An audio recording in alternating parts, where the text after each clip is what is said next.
Kimoni juga berpikir betapa buruknya skandal ini terhadap posisi kuil di tengah rakyat yang membutuhkan gandum saat ini. Anik Moho lalu mempunyai ide untuk menyebar berita jika mereka saja gagal menyimpan gandum, pasti Yusuf juga gagal untuk menyimpan gandum di lumbung. Jika gandum disimpan selama 5 tahun saja bisa rusak, apalagi nanti setelah 7 tahun disimpan. Anik Moho dan para pendeta sangat percaya jika berita ini akan mempermalukan Yusuf juga di depan semua warga Mesir.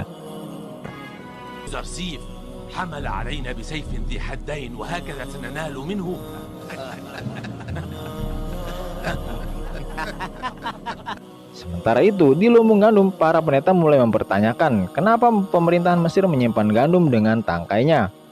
Karena menurut sang pendeta, jika gandum disimpan dengan tangkainya, maka itu akan menyita tempat dan harus membutuhkan tempat yang luas serta banyak. Yusuf pun menjawab, jika pemerintahan Mesir menyimpan gandum tidak dengan tangkainya, maka mereka akan bernasib sama seperti para pendeta kuil yang kehilangan gandum-gandum yang saat ini. Itulah yang menjadi rahasia Yusuf selama 5 tahun ini untuk menyimpan gandum dengan tangkainya. Para pendeta pun langsung bergegas akan segera menyimpan seluruh panen gandumnya dengan tangkainya.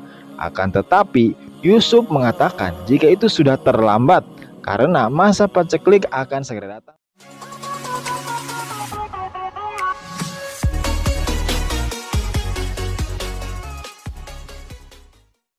Yusuf yang pulang ke ibu kota Thebes menghadap Akhnatun dan mempertanyakan kenapa ia disuruh pulang untuk segera. Ternyata niatan Akhnatun dan sang ratu untuk memulangkan Yusuf adalah untuk menjodohkannya dengan seorang wanita yang menyembah Allah bernama Asenat.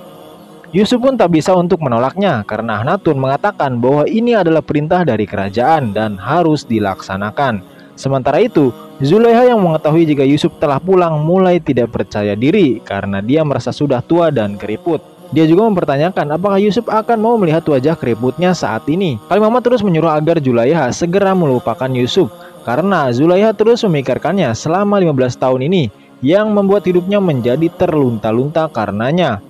Malam harinya Yusuf bermimpi sangat aneh. Dia memimpikan seorang wanita di depan pintu rumahnya.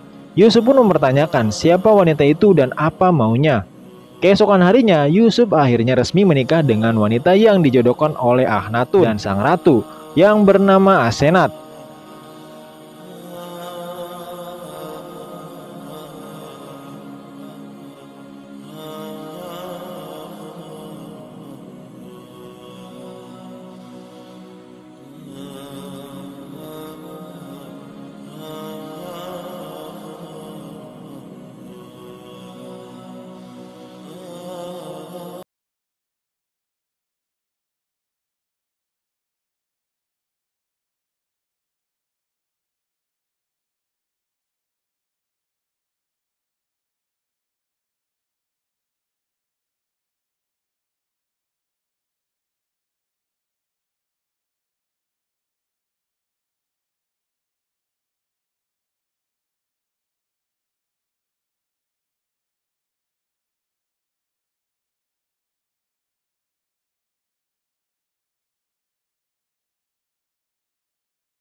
Asenat pun menanyakan kenapa Yusuf tidak mengajaknya ke Mesir dan kenapa juga selama 30 tahun ini dia tidak mengabari bahkan menemuinya.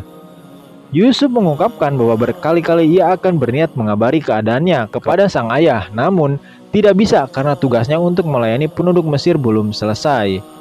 Yusuf khawatir jika dia mengabari ayahnya dan keluarganya, maka dia akan lalai menjalankan tugas risalahnya. Dia juga percaya kelak seluruh keluarganya akan datang ke Mesir ini. Dia juga sangat takut jika ayahnya tahu keadaannya, maka Yakub akan langsung mengutuk saudara-saudaranya.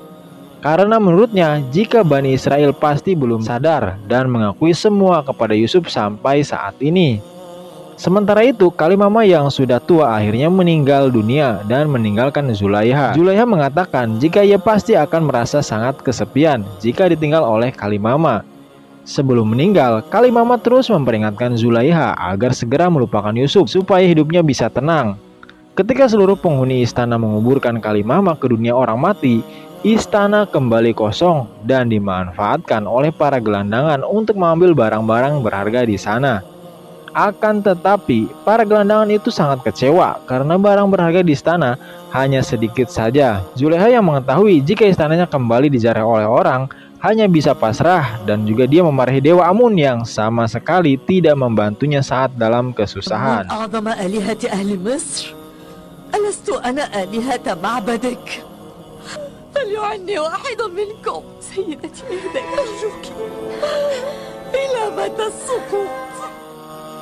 Sementara itu Yusuf kembali memimpikan wanita yang menemuinya lagi di depan pintu. Kali ini wanita itu meminta tolong kepada Yusuf dan terus memanggil namanya.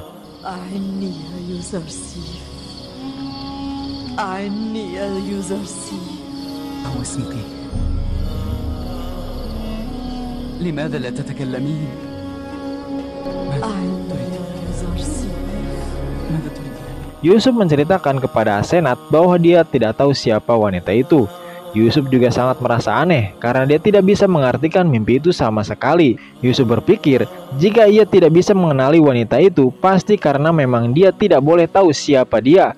Dan jika dia memang membutuhkan Yusuf, pasti Allah akan membimbing Yusuf kepada wanita itu. Singkat cerita, Asenat yang sedang hamil mulai merasa kontraksi yang tandanya dia akan segera melahirkan. Yusuf pun terus berdoa kepada Allah agar persalinan istrinya berjalan dengan lancar. Sayyidati mal amr, Sayyidati, Ali al-maqam. Mal amr, hal iqtarab al-maw'id?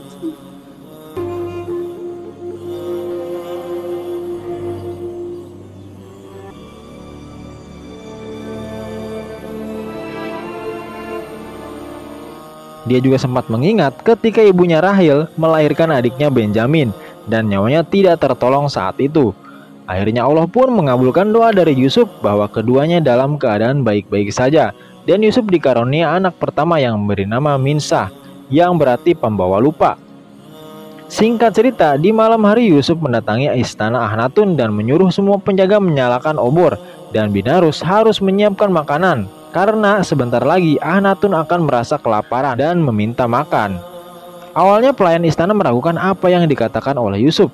Akan tetapi Binarus mengatakan jangan meragukan perkataan Yusuf. Karena jika dia mengatakan Akhnatun akan merasa kelaparan, maka pasti itu akan terjadi.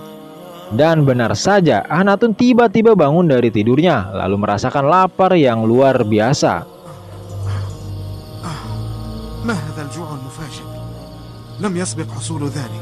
Yusuf pun segera masuk ke dalam kamar Akhnatun sambil membawa makanan yang membuat Akhnatun merasa kaget. Dari mana Yusuf tahu jika sekarang dia merasa sangat lapar?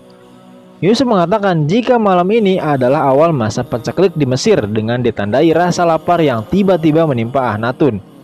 Akhnatun segera menyantap hidangan yang telah disiapkan dan Yusuf menjelaskan bahwa ini adalah awal dari 7 tahun yang akan dilalui Mesir dalam masa paceklik.